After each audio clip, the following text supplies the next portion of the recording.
I didn't just become a multi-million dollar CEO at 25 years old on accident. Let's talk about how I did it.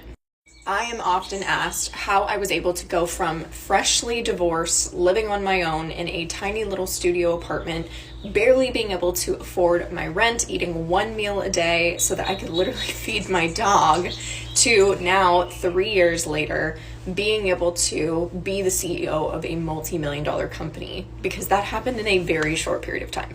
Think about the amount of businesses that actually make it past the 5-year mark. And then think about the amount of those businesses that are female founded that actually make it to the 7-figure, if not multi-7-figure mark in more than 5 years. Like, what we have done is pretty major. But it was also not by accident. We were very intentional about how we grew the business. We were very intentional about what it was that we were doing, the strategies that we were using, and essentially treating our business like a marketing and sales machine.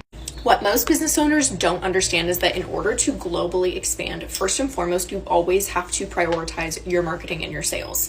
There will be people who will say that you need to prioritize your offer suite, or you need to prioritize product development or client experience or any of those things. Those things will grow and refine as you go. But if you cannot make sales from your marketing, you don't have a business. So in order to globally expand our business and hit multiple 7 figures next year, we have an even higher revenue goal. There were 4 things that we focused on nailing and mastering in order to really get this to a point where our sales are locked in. Like, we know exactly what it takes to create sales, and that is strategy, energy, consistency, and production. So let's talk about all 4 of these. Strategy, you have to have the right strategy, not just for creating sales anymore. If you are at the multiple 7-figure level and you are trying to scale globally, it's no longer about just creating sales. It's about how many sales can I create from one piece of content, and how can I get the max amount of the right eyes onto my brand or business with the same amount of content that I've been putting out. Once you get to this level, you should have sales nailed. So it's no longer about, oh, how do I create a sale? It's like, how can I get as many eyes onto my brand and business as possible and get them to trust me and buy from me that much faster?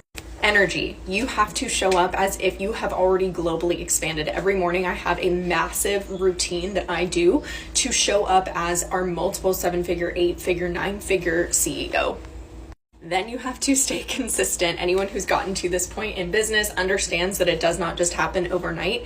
It takes consistency. It took me 90 days of posting without results on TikTok for me to start to see momentum when I first started my account, and it's no different at this level of business. Lastly is production, which is typically the biggest bottleneck for business owners at this point, because you are so busy doing everything else a CEO needs to do. You don't have time to get content out. If you want to learn how we can globally expand your brand, link is in bio.